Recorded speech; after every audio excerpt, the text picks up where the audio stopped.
Champion is brought to you by our stable of sponsors.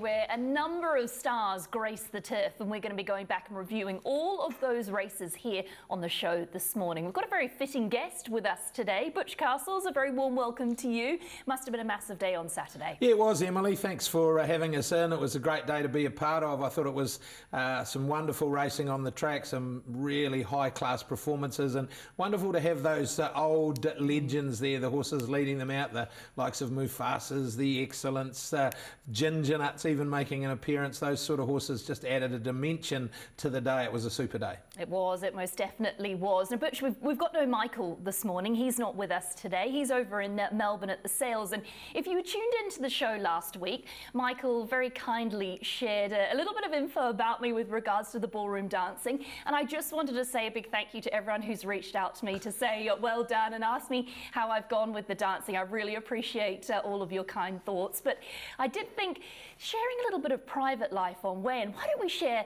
a little bit of Michael's private life? And as Butch knows, he is a pretty passionate bird man, exotic birds in particular. And I contacted his lovely wife, Amanda, and she sent through this picture. This is Michael with his bird, Cooper, the cockatoo. And Butch, as you know, Michael would love to have, ducks and chickens, but apartment in Parnell doesn't really sort of add up to have that. So Cooper, the cockatoo it is. He's a bit of a character, isn't he, old Cooper? Oh, he sure is. And as you said, look, Michael, a big fan of the birds, so wonderful that he can sort of have that passion sated in the apartment with Cooper. Yeah, it is. And a big thank you to Amanda for sending that photo through. Right, let's move on. Let's get into our race reviews. We kick things off with the Group 1 Herbie Dyke Stakes, and of course, Legato taking home the top prize. Was poised to pounce on the outside. So is Campionessa. 2 lengths away, no compromise. Equicade, Mazzolino further out, one bold cat. It's Legato being called upon here from Sharp and Smart, who's rallying. So is Campionessa. And behind them, milestones running on. Legato and Campionessa. The two mares go to war. Legato just in front from Campionessa. At her first start over ground, she's won. What else would you expect? Legato beat Campionessa. A bit of a relief there, Ken, along with the ecstasy, because as you told me, it's a lot of pressure training a horse this good when they go around at $1.50 in a Group 1. Yeah, I think people don't realise, there's a lot of money goes on horses like this, and when they're that short in the market, like she's been all the way through really from a 3-year-old year, there's added pressure, but you can only do your job, and it's one of those, it's an unusual sport because you can do everything at home. You can get the horse to the races in the perfect condition. Once you leg that boy or man, the girl up, it's completely over to them. But it's probably one of the only sports where that really happens. He did his part perfectly, Ryan Elliott. First of all, trailing, which we thought she might be able to get to, but smart enough to move on to the back of exactly the right horse at the right time. Yeah, well, I said to him I only gave him one instruction. I said, you're going to have to get off the rail somewhere.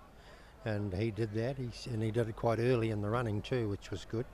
And she travelled nicely, and he got a very nice run, and it was a good ride. Heading forward for Legato, we're thinking Bone Crusher New Zealand Stakes, and you've already mentioned the Australian Cup 3 weeks later.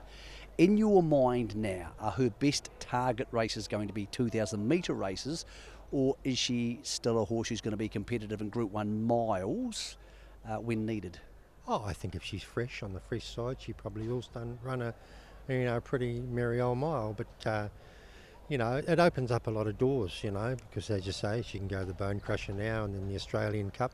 she probably is not sharp enough for an Australian Group 1 now. Maybe got away with it as a 3-year-old, but you know, she's got a bit older. She goes through that flat spot, which she didn't do today, you know, over ground. So no, it definitely opens up a lot of avenues for her, and you know, this bonus that she's well in the lead for now is very attractive. You know, great money, and then of course we'll have another crack at a Group 1 in Australia.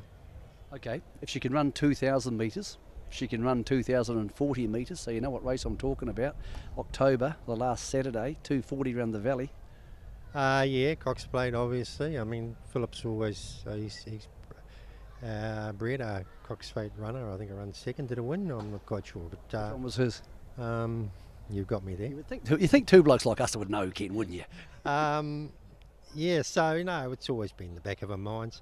Whether the Valley's her sort of race, I don't know, Mick. It's, you know, it's a specialist sort of a race, but, you know. She's far more chance if she can settle handy, Ken, which she can do now. Yeah, true, yeah. But, you know, we'd love to get her back to Flemington, which hopefully, all going well in the next, after the Bone Crusher, we'll get her back there. She loves those big roomy tracks as she showed, you know, in the Guineas. So, yeah, no, it's always in the back of your mind, and it'll be a nice sort of race definitely to think about. She's such a wonderful mare, isn't she? And it was really good to see her get back into the winner's enclosure with that win. Just Ryan Elliott's ride was picture perfect. He had the horse underneath him, of course, but he took luck out of it at her first try at 2,000 metres, and she was strong.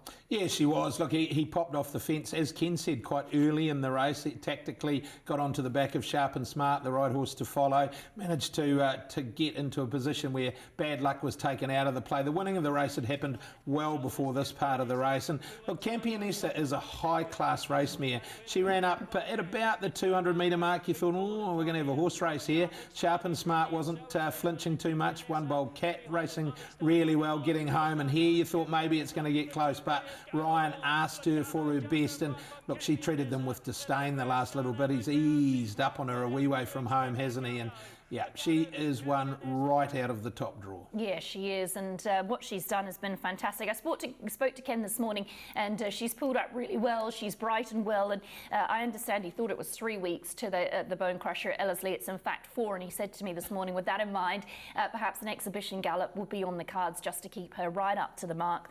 With regards to Campionessa, she's heading across the ditch for her next start, so the Peter Young Stakes at weight for age level over the 1,800 metres at Caulfield is where she'll be going next. So lots to look forward to with both of those horses, and Legato's right at the top of that summer bonus series, a great initiative.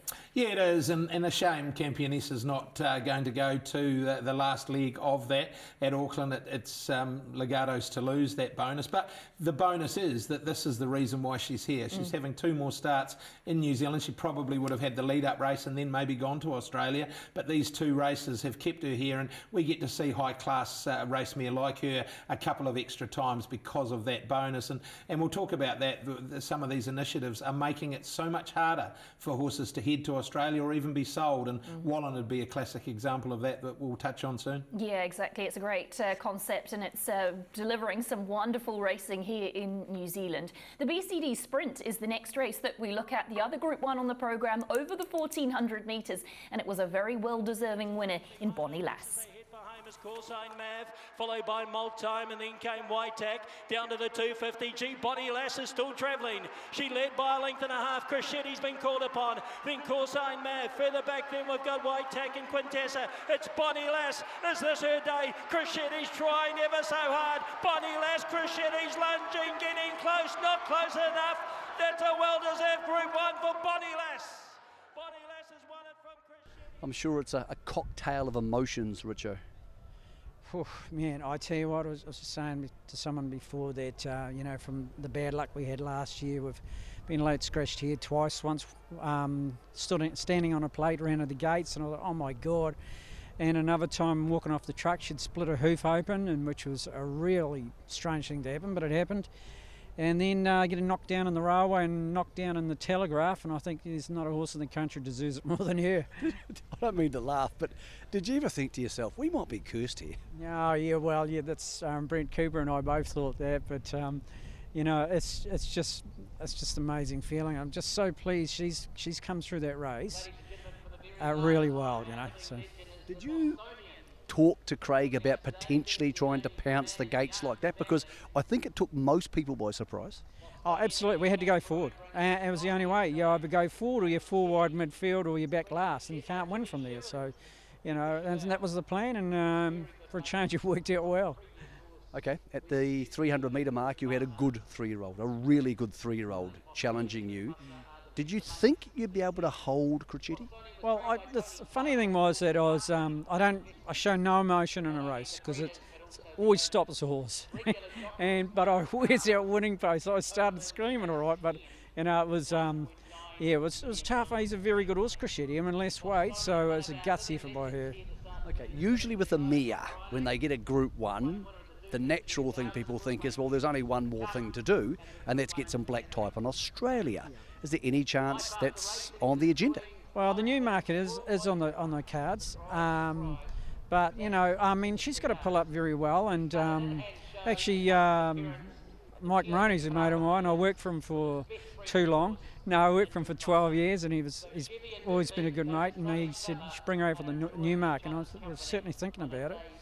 Are you buoyed in your confidence to do that by not only Imperatrice, who's obviously a very good horse, but a rockin' horse type horse, or even Levante, how she handled herself over there in the 1200 metre features? Well, I never compare any horses, and let them do their own stuff, their own talking, and look, she's so tough.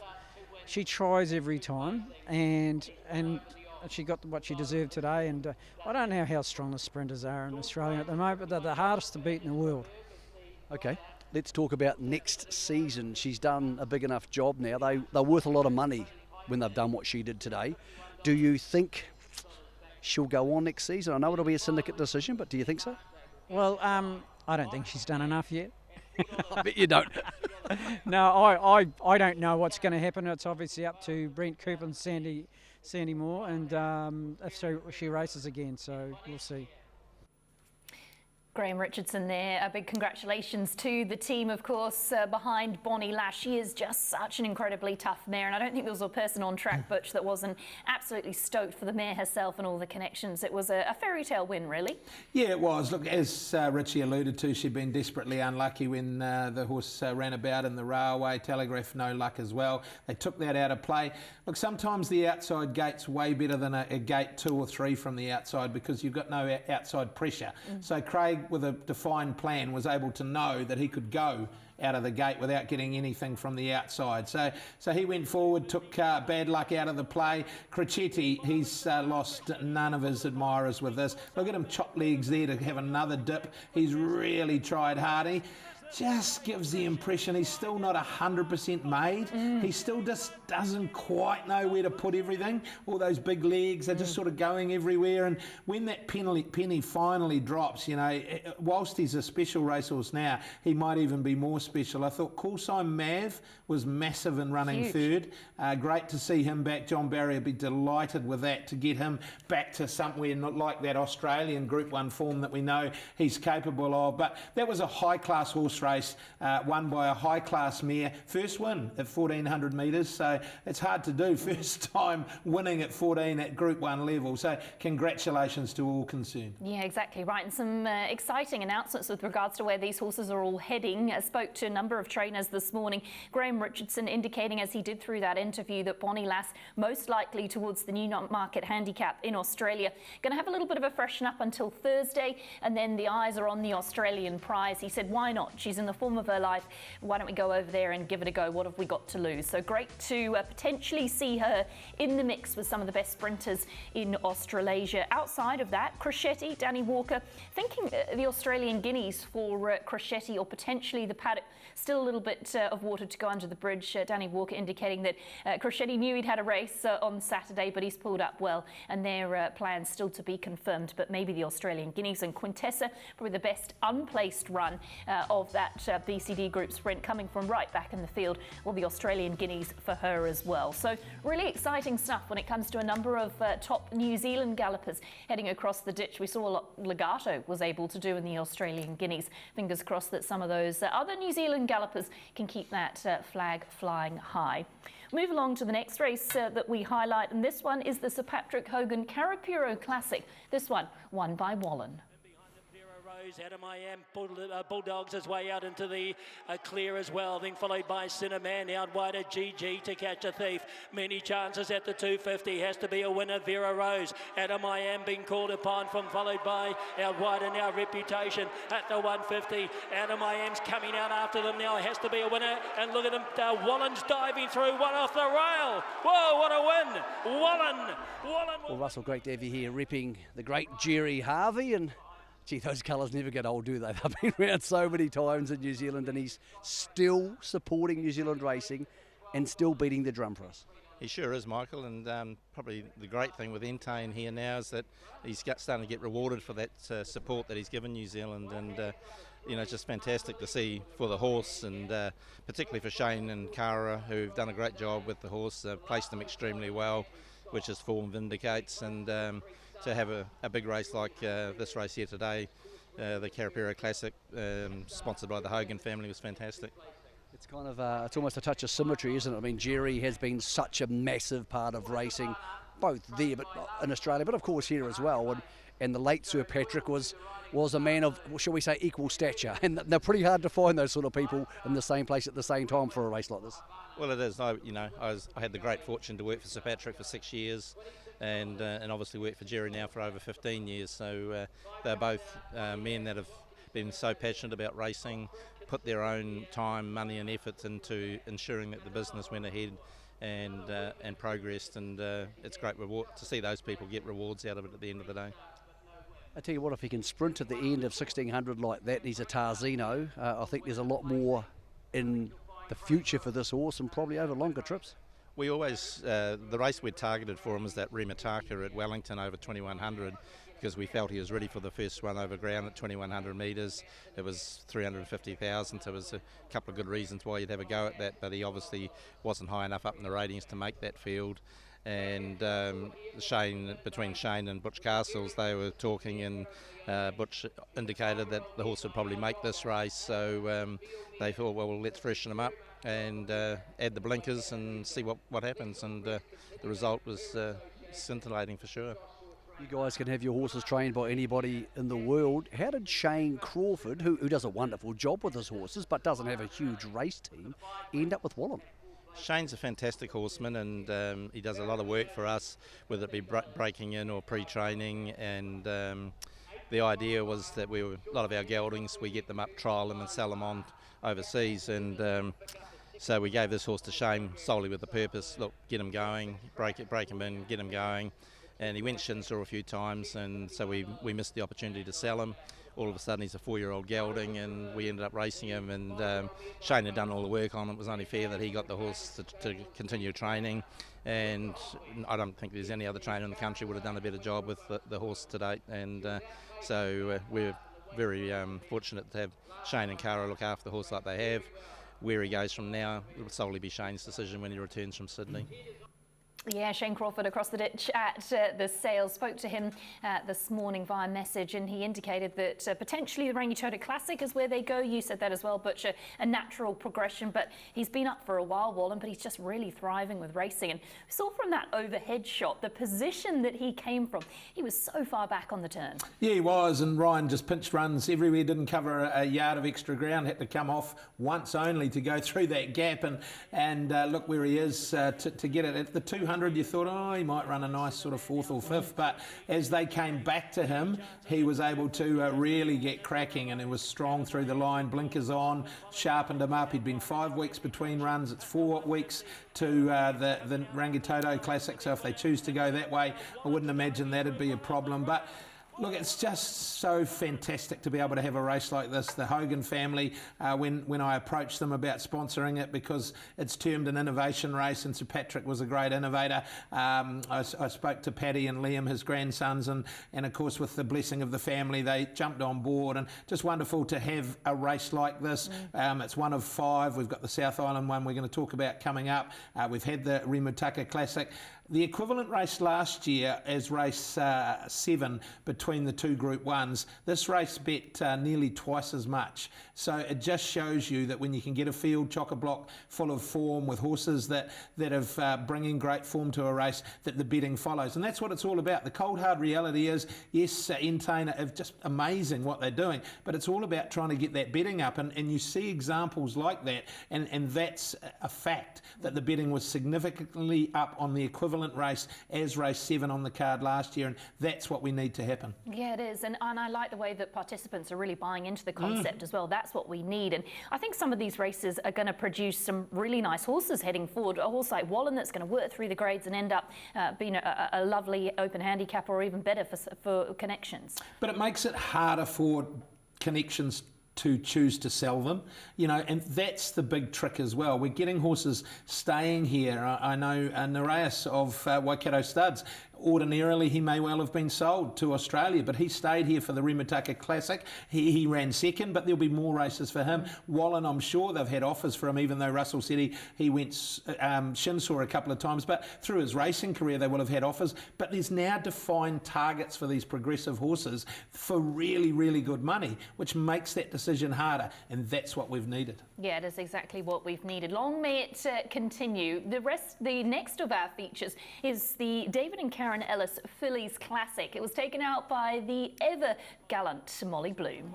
Molly Bloom to the extreme outside, and behind them Mary Shan looks for a way through. Coming after them also Grail Seeker, and running on through the centre is Livid Sky as they get to the 200. Molly Bloom wants to lay in. It's getting very tight. Sudbina's right there, so too is Harlow Rocks. It's Molly in front, Harlow Rocks on the inside, followed in by Sudbina. Molly is blooming again. Molly Well, the team are absolutely delighted. You know, this was probably a last run in New Zealand for us, and you know, she's heading across the Tasman and you know, very good form. She'll probably have a brief let up now and possibly head to Brisbane. That's the plan. But look, I'm thrilled for Joe Doyle as well. You know, Joe won 1,000 guineas and he was back on today, so good on you, Joe. He couldn't have given her a better ride. What are the circumstances surrounding the change? Look, we had the opportunity. Look, Aussie Kerr's been very keen on the filly right from day dot, and look, we've gone 50-50 in the horse with, so 50% is retained here with the owners in New Zealand, and of course Aussie in Australia. Look, I'm thrilled for Aussie Kerr as well. You know, it's a bit of pressure when they come in and buy a filly, but for her to perform like that, you know, I'm just thrilled for Aussie as well. Yeah, you've done your part, obviously, to Plum, you and Andrew. Who does she join now? Look, that's still to be decided. You know, Aussie Kerr was going to have a fair bit to do with that decision. We have had a discussion over that, but no doubt she'll certainly go to a good trainer. Yeah, Grail Seeker, superb, Lance. Are you on an Oaks path? Yeah, absolutely. After that, she sort of got caught 3 deep going out of the straight and came back, covered a bit of ground through the first corner, and you know, delighted to see her finish off the way she did. She was the class act in the race, and she proved it. Just an exceptional filly, and congratulations to the most recent partners in her as well. You know, they're going to have so much fun with this one. She's just got bags of class and bags of ability, and yeah, it's nice to ride them ones. Yeah, absolutely. What sort of run did you get, Joe? I got a really smooth run round. Sat about 6th all the way, 1 out. Switched her out turning in, and she just took off. Like, I probably hit the front a bit soon on her, but you know, when you're going that well, you don't want to get stuck behind horses stopping. And look, she was strong as ever at the line.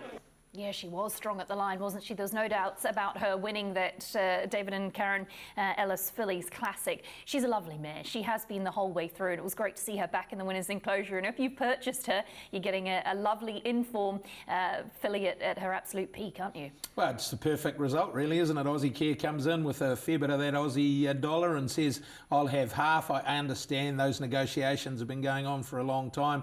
They finally reached an agreement on price, takes half, wins a Group 2 race at her first start. Everyone's happy. Well, that's just the dream scenario for the new buyers, for the people that have got their money out. Gee, it was wet for that race. It really just poured. That race, wasn't it? Yeah. And the presentation, we needed to go inside for that. But she is a high-class filly. We saw it from the first time she went to the races at Taupo, was it, as a 2-year-old? Well, she certainly won her maiden at Taupo as early in the 3-year-old year. Then down to Riccarton for the Group 1. She had a forgive run last time, but she was strong through the line.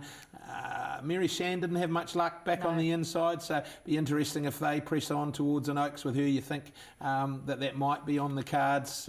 But look, Molly Bloom, wherever she goes, she will be awfully hard to beat. If they choose to go to the Queensland Winter, then she will be very, very hard to beat. Yeah, and I think a lot of Kiwi eyes will be following her, and an announcement on her trainer, no doubt, to come. There's a look at the New Zealand Oaks market, which is obviously changing quite considerably. No Molly Bloom heading towards the New Zealand Oaks, Orchestral heading towards the Avondale Guineas this weekend, so whether she elects to go Oaks or Derby. You've got Livid Sky in the mix there, who went another really good race. Mary Shan, of course, who was unlucky there in the David and Karen Phillies Classic. So lots to work through. Harlow Rock's a nice mover in that market too. $31 into 12s, Butch. Yeah, she was. She was really good, Harlow Rock. She was in the right part of the track, but she was good. I thought Grail Seeker was really good as well. But yeah, that market and that will be defined over the next few weeks. These horses will go to the Sunline Vars, the Little Avondale Lowland Stakes, and then we'll see which ones. I get the sense that Orchestral will run this weekend, and if all things go well, they'll go to the Derby with her. So I doubt you would see her at the Oaks. Yeah, and of course she's won at Ellerslie, so it all adds up, doesn't it? Let's get along to the stayers. Race number 5 featured Mark Twain, and it was one of the performances of the day. To the outside as they sprint. Further back, Devoted, Channel Surfer, Mark Twain, and then Russian Satire and Kiwi Man down to the 250. The Dutch Dame, the leader, coming after it. El Bandolero, Rua Rocks. Al Turner's next out wider. Promise Land and Bluish Chance. And Mark Twain is starting to appear. 3 off the rail. The Dutch Dame, but here comes Mark Twain, and Mark Twain is going to race away for the win. Mark Twain won it second. Well, he won that like an Auckland Cup horse. Is he going to go to the Auckland Cup? Yeah, we've sort of always had a ring around the Auckland Cup, and just how we were going to get there was a bit of a question. But him winning today's probably opened up a few more options of how we get there.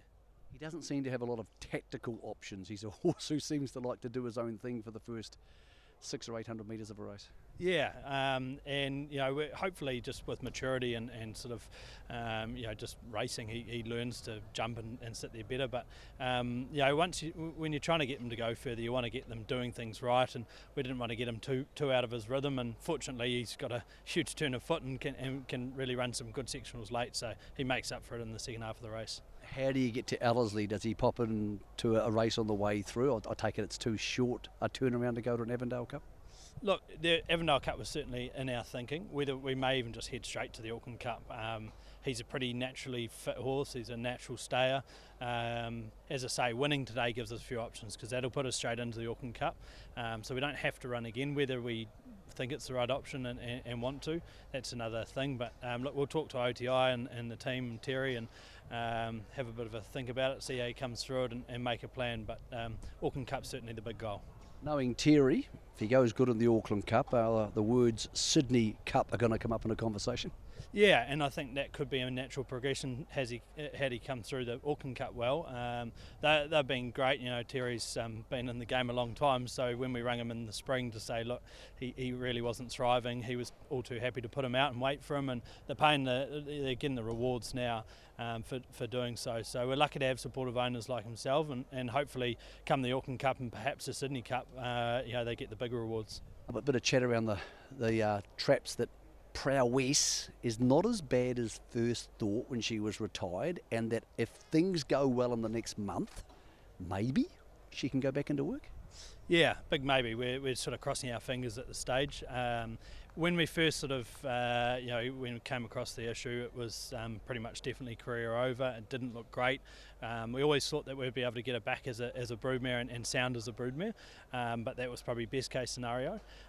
Greg Quinn, who's been the lead vet from Waikato Equine on her, had involved right from the start 2 Americans that are specialists with feed issues, and they've just been amazed with how right from word go it's just gone the right way and really progressed well. It was never sort of atypical laminitis. It was sort of caused from a secondary issue, so she's not sort of predisposed to getting it again, and she's going to be shod probably next week, and then 2 to 3 weeks after that the vets will get a really firm idea on whether it's going to get to a stage where we can race again. But at this stage it's really going the right way, so it's pretty exciting. But yeah, just crossing our fingers at this stage.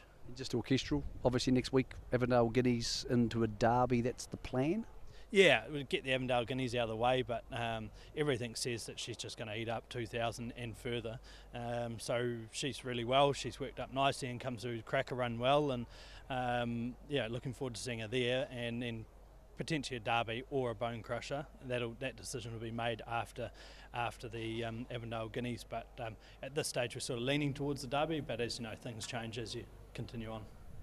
Rob Wellwood and Roger James, they've got a great team of horses around them at the moment. Spoke to Robert this morning, thinking the Kaimai Stakes for Mark Twain pulled up really well, and then onto the Auckland Cup as he indicated. Yeah, it was really good. Mark Twain through the line as well, and that Auckland Cup, the 3,200 metres, he'll eat that up. I thought it was a hell of a good ride from Masahapa Azumi, who has really improved, in my opinion, in the last 6 to 12 months in the saddle. Error rate is continuing to drop and riding really well, and getting more opportunity as well for some of the bigger stables. So well done to Massa. He's a real thinker, and he is doing a good job. You look at that mark, it'll be if they all turn up, that'll be the best Auckland Cup we've seen for a long time. Mark Twain, Sharp and Smart.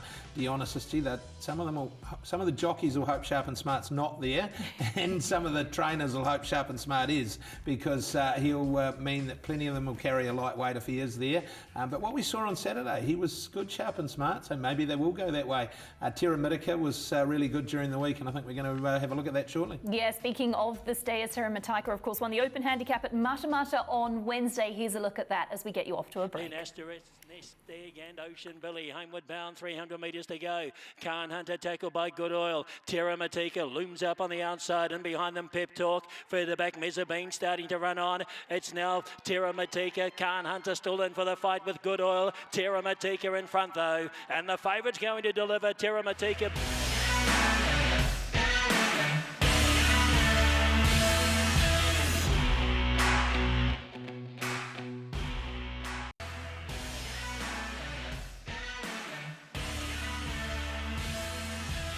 Today's weigh-in is brought to you by our stable of sponsors.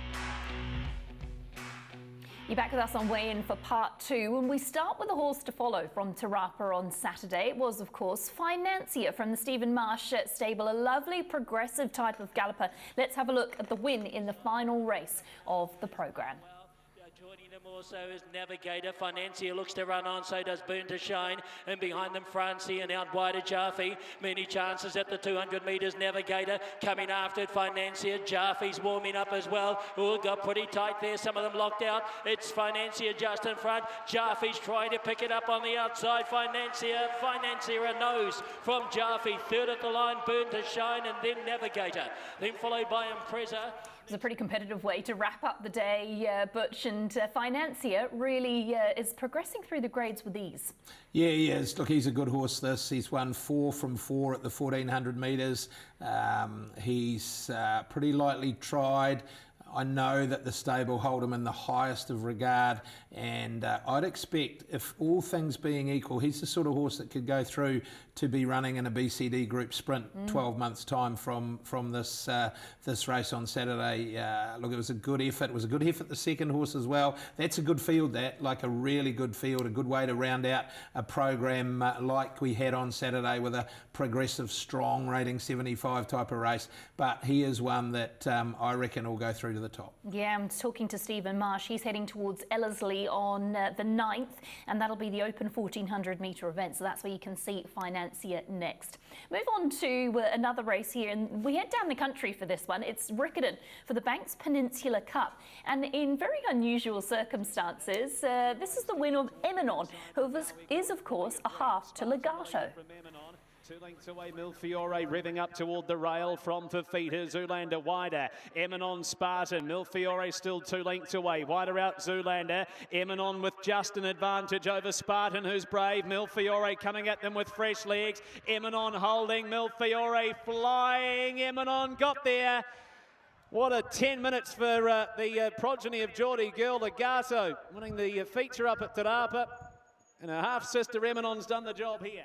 Well, beautifully surmised there by Matt Cross, but what a 10 minutes for the progeny of Geordie's Girl, because you've got Legato winning Herbie Dyke Stakes, and then you cut to Eminon, who takes out another race. Hasn't missed the money, Butch, in its last 7 starts, including 3 wins. Proven to be a very handy performer for Connections. Yeah, just the sort of horse you want, really, isn't it? Just always getting a check. You're not getting bills with this one, you're getting checks. And look, what did we look up? 300,000 plus in the South Island. So that's fantastic, and just shows with the right sort of horse now you can race for really good money. But yeah, Legato, 2,000 metres, that was 1,200, I think.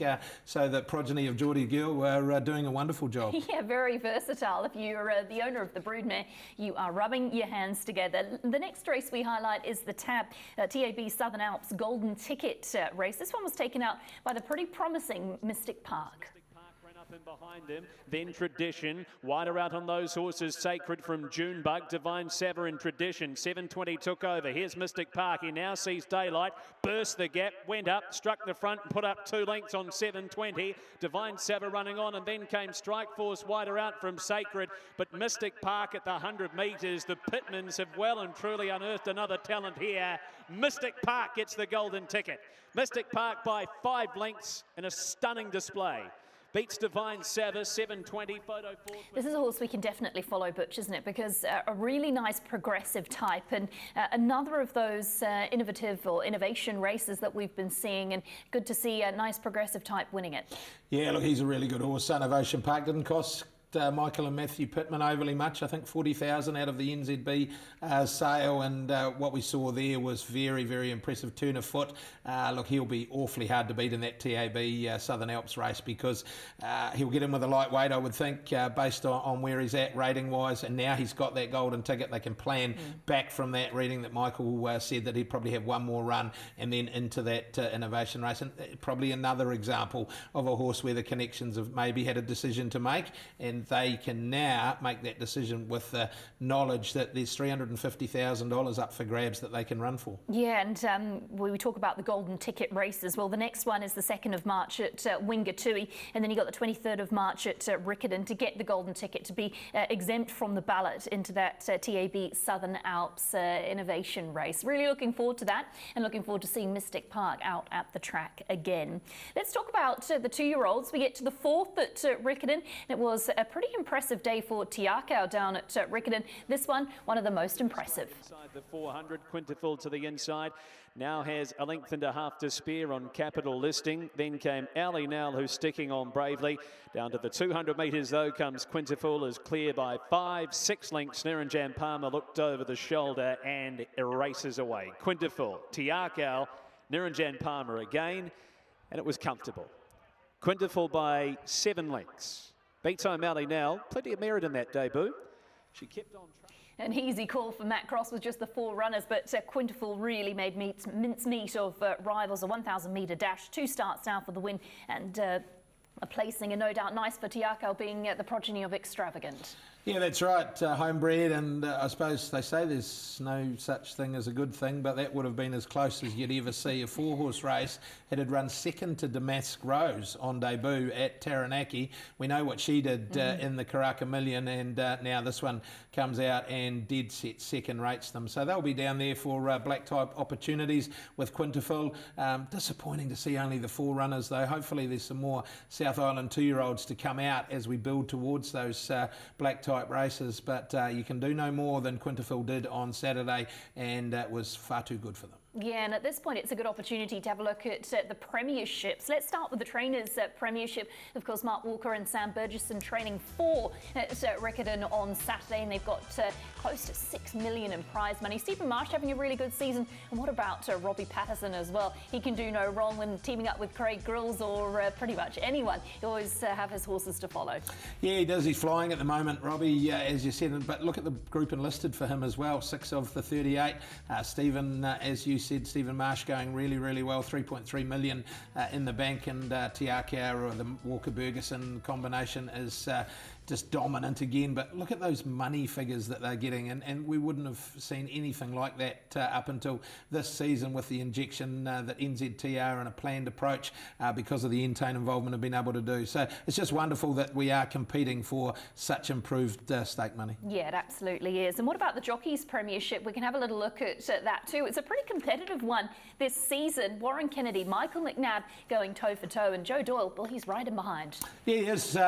And look, these two, Warren Kennedy, the Joe Doyles, those that have come from overseas have added a real dimension to the senior jockeys ranks. It's wonderful. They add so much depth to it by being here. As you said, look, Opie there with his 10 black type winners doesn't ride as much as them, and we'll be heading across the Tasman this weekend as well. So it'll be an interesting race. Don't worry that Michael McNabb, he won't be giving it away just yet. Yeah. So it'll be competitive down to the wire, I reckon, as we get towards the end of the season. It'll give something to follow through some of those longer winter race days. It will, and great to hear that they're both going to go for the Premiership, which will mean it'll really hot up, and you can jump on tab.co.nz to find out more with regards to those odds. Well, it was a milestone achievement for one of our top jockeys here in New Zealand, and that was, of course, Lisa Allpress. She rode her 1900th winner. That was at Wanganui aboard Tsar Spirit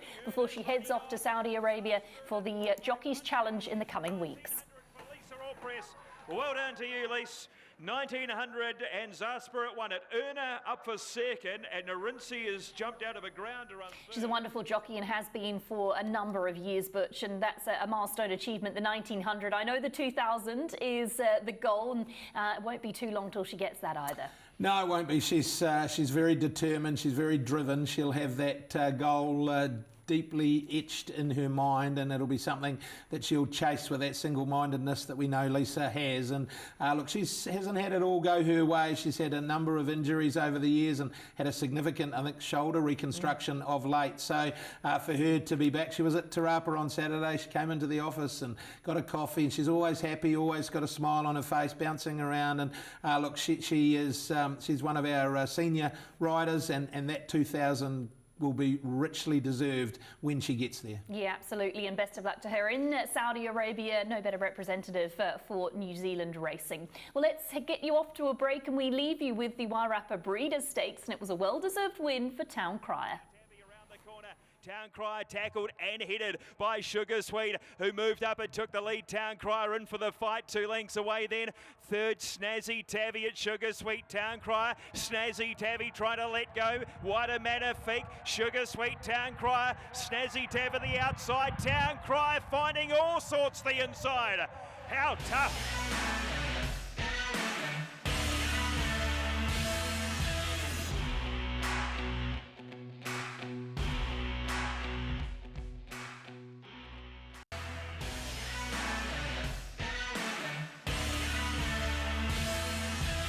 Today's weigh-in is brought to you by our stable of sponsors.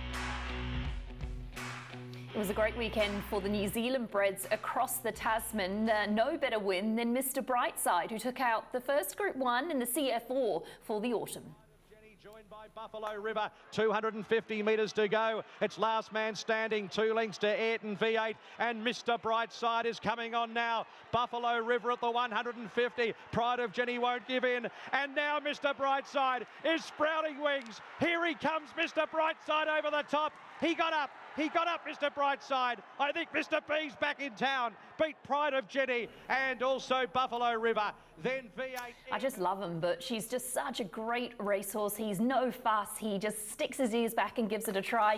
He's a workhorse, isn't he? And I really hope he goes on to win more and more and more and gets the legendary status he deserves. Yeah, he's got a great name as well, Mr. Brightside. The song that goes with it, he's just so competitive. As you rightly pointed out, he just pinned those ears back and attacked the line. Pride of Jenny, she does not flinch, and she's hard to get past in a race like that around Caulfield, but he's just a super horse, and He got beaten on debut at Matamata, remember? OP, remember?